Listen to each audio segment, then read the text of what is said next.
Saya Puan Nur Fazila binti Abdul Rahman, kaunselor laktasi bertauliah yang berpengalaman bersama ibu-ibu menyusu selama 11 tahun.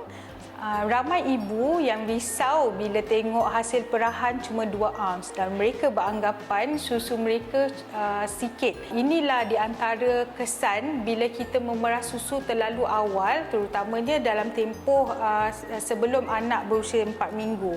Sebab ini kerana badan ibu sebenarnya menghasilkan susu mengikut keperluan bayi. So bila usia anak tu kecil, memang susu yang dihasilkan tak begitu banyak lagi. Hasil perahan yang ibu dapat waktu memerah susu menggunakan pam susu langsung tak sama jumlahnya dengan berapa banyak yang anak boleh dapat waktu menyusu. Tapi kebanyakan ibu, ada ibu yang mula memperkenalkan botol susu terlalu awal pada anak, dan sebenarnya anak mula nampak resah bila menyusu dengan ibu bukan kerana susu ibu sikit. Anak dah terbiasa dengan flow laju daripada botol susu. So ini antara punca-punca yang menyebabkan ramai ibu rasa tak yakin untuk meneruskan penyusuan kerana mereka beranggapan anak seolah tak puas bila menyusu direct dengan ibu kerana susunya sikit. Kan? Sedangkan hakikat sebenarnya anak jadi begitu kerana anak dah mula kita panggil sebagai keliru puting. So bagaimana cara untuk kita pastikan sama ada anak tersebut mendapat susu yang cukup ataupun tidak? Sebaiknya elakkan penggunaan botol di antara usia anak sebelum usia anak 4 minggu. So hanya perkenalkan botol selepas usianya 4 minggu kerana waktu tersebut anak dah boleh mula bezakan penyusuan terus dengan ibu ataupun penyusuan dengan botol. Ini kerana mekanisme hisapan direct dengan ibu dan botol sangat berbeza. So anak perlukan pergerakan lidah dan tolakan lidah ke atas, ke bahagian bawah breast ibu, dan tekanan di langit yang akan mengeluarkan susu. Berbanding jika anak menyusu menggunakan botol, anak tak perlu usaha kan untuk mengeluarkan susu. Jadi ini sebenarnya punca utama kenapa anak nampak seperti tak puas bila menyusu terus dengan ibu. Jadi untuk pastikan bagaimana untuk pastikan anak mendapat cukup susu adalah yang pertama sekali, pastikan anak menyusu hingga anak lepaskan sendiri puting ibu. Ini sebenarnya tanda yang paling utamalah jika kita nak tahu anak tu dah betul-betul kenyang. Sebab kebanyakan ibu kadang-kadang dia sendiri yang lepaskan puting ibu kan daripada mulut anak. So waktu tu sebenarnya anak belum cukup kenyang. Itu yang menyebabkan anak akan mula menyusu dengan lebih kerap lagi.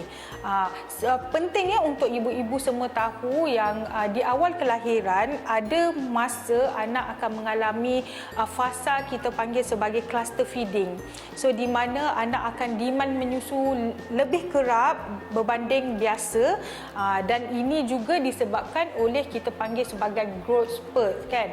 So bila fasa growth spurt ni, anak akan perlukan lebih banyak susu untuk bertumbuh lebih, untuk kenaikan berat dia kan.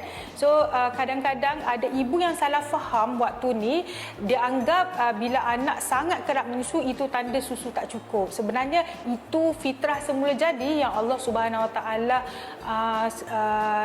jadikan untuk anak bantu banyakkan susu ibu, kerana konsep penyusuan tu sendiri, bagaimana susu tu boleh terhasil adalah lebih kerap susu ibu dikeluarkan daripada breast ibu, lebih banyak susu yang akan refill. So bila kerap anak bagi rangsangan pada payudara ibu, so secara tak langsung otak akan dapat signal permintaan susu yang lebih kerap daripada badan, dan secara tak langsung badan akan menghasilkan susu lebih bergantung kepada kerapnya demand yang diwujudkan kan, permintaan susu yang diwujudkan oleh baby itu sendiri. Selain daripada lepaskan puting ibu, untuk kita tengok sama ada anak tu dapat cukup susu ke tak, kita kena pantau kenaikan berat anak lah, sama ada kenaikan berat setiap minggu ataupun tidak.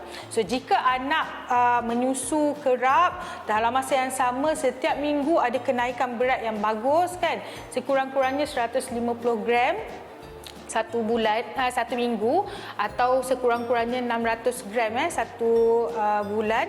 So itu sebenarnya tanda anak sudah dapat cukup susu. Yang ketiga adalah untuk kita pantau sama ada anak mendapat cukup susu ke tak adalah melalui bilangan diapers, sama ada dia kencing dan beraknya okey ke tak kan. So anak yang cukup susu ni biasanya najisnya akan kuning kan. Anak susu ibu ni najisnya kuning mustard, ada kala dia cair, ada kala dia berbiji. Warna kencingnya juga tak keruh dan jernih kan. Itu tanda anak dapat cukup susu. Untuk pastikan anak dapat cukup susu ke tak, lepas dia menyusu, kebiasaannya bayi akan tertidur bila dia kekenyangan. So bila anak menyusu hingga anak tertidur, itu memang tanda dia dah cukup kenyang.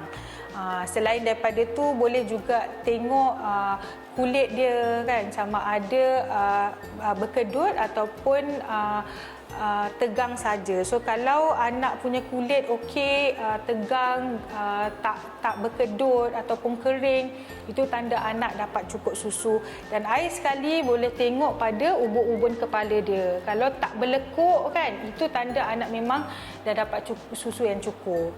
Tips yang kebiasaannya memang menjadi kegemaran ramai ibu adalah bagaimana cara untuk membanyakkan susu ibu. Untuk membanyakkan susu ibu, penting untuk ibu pastikan paras hormon prolaktin dalam darah ibu dalam paras yang tinggi. Bagaimana nak wujudkan permintaan pada badan ibu adalah dengan menyusukan anak secara terus dengan lekapan yang betul dan posisi yang selesa di antara ibu dan anak. Bila anak tak bersama ibu ataupun ibu sudah kembali bekerja, penting untuk ibu jaga jadual sesi perahan susu di tempat kerja. Pam susu akan menggantikan rangsangan yang sepatutnya diwujudkan oleh anak bila anak tak bersama, dan untuk menghantar signal permintaan susu supaya otak boleh bagi signal pada badan untuk terus-menerus hasilkan susu walaupun ketiadaan anak. Yang kedua, pastikan setiap sesi perahan susu ibu ataupun setiap kali sesi menyusukan anak, pastikan payudara ibu dikosongkan sebaiknya.